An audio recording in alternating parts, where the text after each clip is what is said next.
আমি প্ৰাক্তন প্ৰধানমন্ত্ৰী অটল বিহাৰী বাজপেয়ী তেওঁক আমি ৰেসপেক্ট কৰোঁ আৰু তেওঁৰ কাৰণে আজি এই সড়ক যোজনা যিবিলাক হৈ আছে তেওঁৰ যোজনাতে হৈ আছে কিন্তু আজি তেওঁৰ মূৰ্তি এই অৱস্থাত হৈ আছে আমাৰ লামডিঙৰ বিভিন্ন মানুহ আহি যেহেতু মই ইয়াৰ ৱাৰ্ড মেম্বাৰ আছিলোঁ বিগত দিনত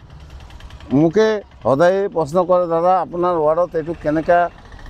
নহ'ল এই বস্তুটো এনেকৈ আজি মুখখন খহি গৈছে গতিকে মোৰ দুখ বিৰাট লাগিছে কিন্তু কি কৰিম মইতো তেনেকুৱা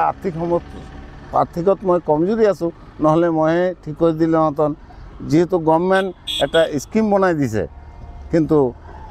মোৰ হাতততো একো নাই ভাই যেখেত কণ্টেক্ট লৈছে বা কিবা লৈছে মই নাজানো গতিকে এইবিলাক মই ইয়াৰ বিষয়ত মই নাজানো সেই কথাটো সঁচা যেহেতু তেওঁৰ আদৰ্শৰে লৈয়ে আমি চলি আছোঁ আৰু আমাৰ ভাৰতৰ প্ৰধানমন্ত্ৰী নৰেন্দ্ৰ মোদীও চলি আছে অসমৰ মুখ্যমন্ত্ৰীও চলি আছে গতিকে আমাৰ এটা ষ্টেট নহয় গোটেই ভাৰতবৰ্ষত এতিয়া ভাৰতীয় জনতা পাৰ্টিৰ বহুতকেইটা ষ্টেট আছে গতিকে আমি এই যে আপুনি হেৰিটো দেখি আছে মোৰ নিজৰে লাজ লাগি আছে আপোনাৰ মিডিয়াৰ ওচৰত কথা মাতিবলৈ মোৰ মানে নিজৰে লাজ লাগি আছে মই কি ক'ম এইটো আমাৰ ওচৰত কি ক'ম এইটো মই নিজেই ভাবি নাই শুভ উদ্বোধনী হোৱা নাই কিমান দিন হৈছে মেক্সিমাম 2-3 বছৰ হৈ গ'ল কোনে বনাইছে গম পায়নে কোনে বনাইছে এইটো আমাৰ যিয়ে নহওক বনাইছে এজনে 2-3 বছৰ হৈ গ'ল কেনেকৈ মুখটো খহি পৰিছিল আপুনি গম পায় নেকি নাই এইটো বাৰিষাত আহে এইটো প্লাষ্টিক দি ঢাপি দিয়ে আকৌ প্লাষ্টিকটো বাৰিষাত এইটো খহি পৰি যায় তেনেকুৱাই হৈ গৈছে কিন্তু আমাৰ স্থানীয় বিধায়ক জনাইছে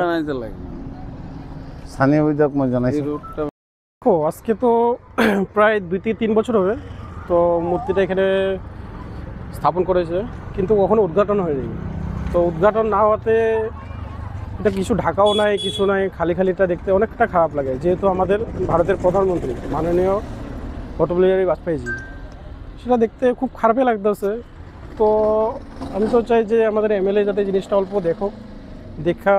কাজটা অল্প জলদি ভালো মতো করলে ভালো হয় যেরকম নাইলে আমিও তো একটা ভারতীয় জনতা পার্টি কর্মকর্তা তো এটা আমার নজরে দেখতে খারাপ লাগতেছে তো যত জলদি পারুক এমএলএ স্যার আয়া কাজটা যাতে জলদি করে অন্যরা যাতে এটার কিছু প্রতিবাদ করতে না পারে